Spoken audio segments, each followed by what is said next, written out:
Hello student, नमस्कार। आप सभी ने नीट का एग्जाम बहुत ही सफलतापूर्वक दे दिया है। जिन बच्चों का नीट में स्कोर गवर्नमेंट कॉलेज के लिए हो रहा है उनके लिए कॉन्ग्रेचुलेसन, और जिन बच्चों का नहीं हो रहा है उन बच्चों के लिए, जो बच्चे BA MS करना चाहते हैं, वो सारे बच्चे, काफ़ी बच्चे मेरे कॉन्टैक्ट में आ चुके हैं, और जो बच्चे मुझसे ही काउंसलिंग कराना चाहते हैं वो बच्चे हमारे इस वीडियो के डिस्क्रिप्शन में मेरा व्हाट्सअप का नंबर डला हुआ है, आ सकते हैं। और एक सबसे इम्पोर्टेंट की खबर ये है कि बच्चे डायरेक्ट कॉलेज को कांटेक्ट करते हैं, कुछ बच्चे या किसी भी अदर पर्सन को कांटेक्ट करते हैं, तो कॉलेज वाले, ऐसा एक मेरे पास अभी कॉल आया था, उसी की वजह से ये मैं वीडियो क्रिएट कर रहा हूँ कि उनको क्या हुआ है। उन्होंने एक प्राइवेट मेडिकल कॉलेज में बात किया है, तो कॉलेज वालों ने कहा है, या हो सकता है वो कॉलेज वाले हो ही ना, कोई अदर पर्सन हो, पता नहीं किसने कहा है, लेकिन उनके पास ऐसा कहा गया है कि विदाउट नीट के उनका एडमिशन BA MS में इसी सत्र में करा देंगे।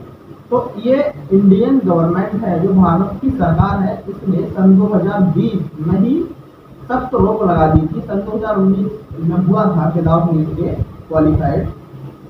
सन 2020 के बाद एक सिंगल बच्चा विदाउट नीट के क्वालिफाइड करे एडमिशन नहीं हुआ है, और बिना काउंसलिंग के नहीं हुआ है। भले ही कॉलेज की सीट खाली रह जाती है, काफ़ी कॉलेजों की सीट खाली रही भी है, 5-5 सीट भरी गई है पूरे सेशन में, 9-9 सीट भरी गई है, 100 कॉलेजों की सीट है, उसमें 10-20 भर गई है, पूरी की पूरी सीट खाली रही है उत्तर प्रदेश में आइस मेडिकल कॉलेजों के। लेकिन विदाउट नीट का एडमिशन नहीं हुआ है, जहाँ तक कि कॉलेजों ने अपना पूरा का पूरा ताकत झोंक दिया था। कोर्ट गए थे कि मुझे सीट खाली रह रही है, हमारा कॉलेज घाटे में चला जाएगा। कोर्ट गए थे, हाई कोर्ट गए थे, दिल्ली कोर्ट गए थे, सभी से खारिज कर दिया गया था, क्योंकि NCISM का जो बजट है, आयोग बना हुआ है, उसने पहले ही क्राइटेरिया रख दिया है कि जो बच्चा यदि नीट का 12th का मामूली सा एग्जाम क्वालिफाइड नहीं कर पाता है तो वो डॉक्टर बनने के लायक ही नहीं है। फिजिक्स और केमिस्ट्री, बायोलॉजी, 3 ही सब्जेक्ट आते हैं, और उन्होंने एक मेरिट डिसाइड की है। हर साल की अलग अलग मेरिट होती है, किसी का 150 जाता है, किसी का जनरल को कैटेगरी के ऊपर डिपेंड रहती है। जनरल का 150 है तो OBC का इससे थोड़ा सा कम रहेगा, SC ST का और थोड़ा सा कम रहेगा।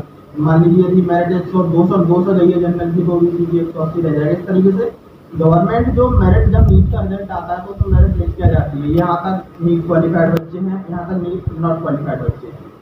तो गवर्नमेंट का साफ कहना है कि विदाउट नीट एडमिशन नहीं होगा, ना ही MBBS में होगा, ना ही BDS में होगा, ना ही BA MS में होगा, ना ही BHMS में होगा, ना ही BUMS में होगा, ना ही BSMS में होगा।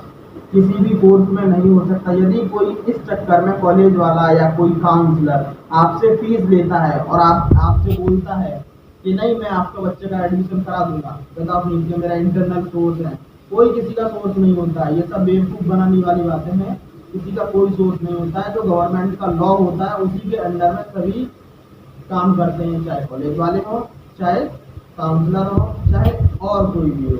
सारे जो गवर्नमेंट का लॉ है, नियम है, उसी के अंडर में काम करेंगे। काउंसलिंग से ही एडमिशन होगा, विदाउट काउंसलिंग किसी का एडमिशन नहीं होगा। और नीट क्वालिफाइड बच्चों में उन्हीं का एडमिशन होता चला आया है सन 2020, 21, 22 और 23 में। फ्यूचर में मतलब 24 में क्या होगा, अब विदाउट नीट क्वालिफाइड का एडमिशन होना ही नहीं है, क्योंकि साफ साफ उसने अपने गजट में लिख के दे दिया है विदाउट नीट क्वालिफाइड एडमिशन नहीं होगा। तो ये तो कभी नहीं होगा, किसी के भी कोई झांसे में ना आए। और नीट नॉट क्वालिफाइड है तो किसी को पैसे भी न जमा करे, और नीट की परीक्षा नहीं दी है तो चुपचाप से अगले बार नीट की परीक्षा दे, क्वालिफाइड करे, उसके बाद एडमिशन ले। वीडियो कैसा लगा हो कमेंट करके जरूर बताना, चैनल को सब्सक्राइब जरूर कर लेना। Thank you.